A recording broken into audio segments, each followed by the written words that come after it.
Okay, just a quick video to run through how to do floodlights in Xlights. So to do a floodlight, a particularly simple floodlight like the sort of 10-watt ones that you get from Raywu, by far the easiest way to do it is to create a short single line, come over and we'll give it a name, we'll call it flood. Change it to 1 pixel because it's a floodlight is typically just a single pixel. We're going to put it onto a unique start channel. We'll use 10,000. And we then want to make it look like it. So we come down here to the appearance section and let's change that size to something nice and large, like 200, and give it the style. We'll make it a blended circle, and you might want to increase the black transparency, I don't know, to 50%, so that if it was to overlap on some other model, you'd still be able to see it. You can see how that works. Okay, it's a really great visual representation of what a floodlight looks like.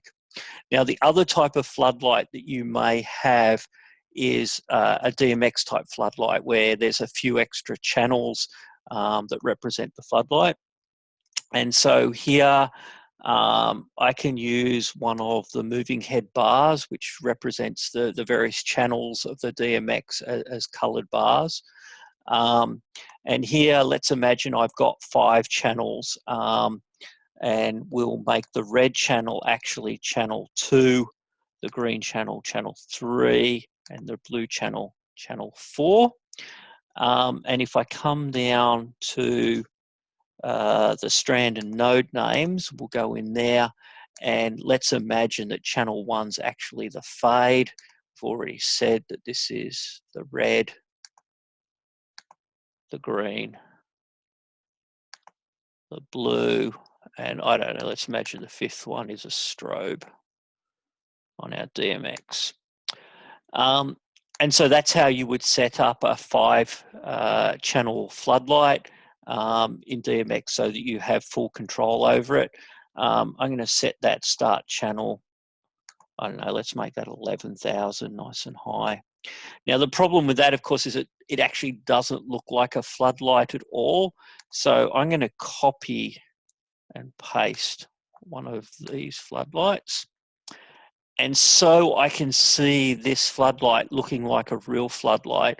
What I will do is I will take this floodlight and change its start channel, and I'm going to make it 11,001, right?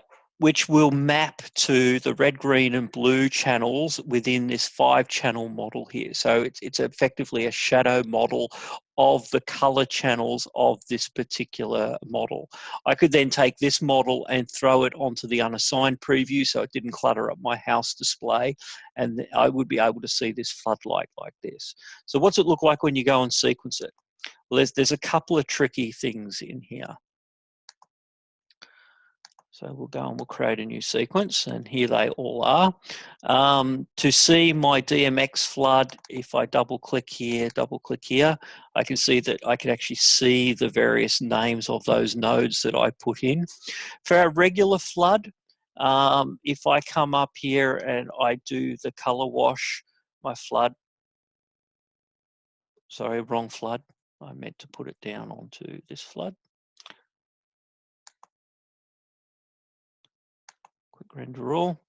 Okay, so the flood's pulsing with the color wash, but this flood works with all of the effects. So if I drop a bars effect on here, you know, obviously it doesn't make a lot of sense, but it still works.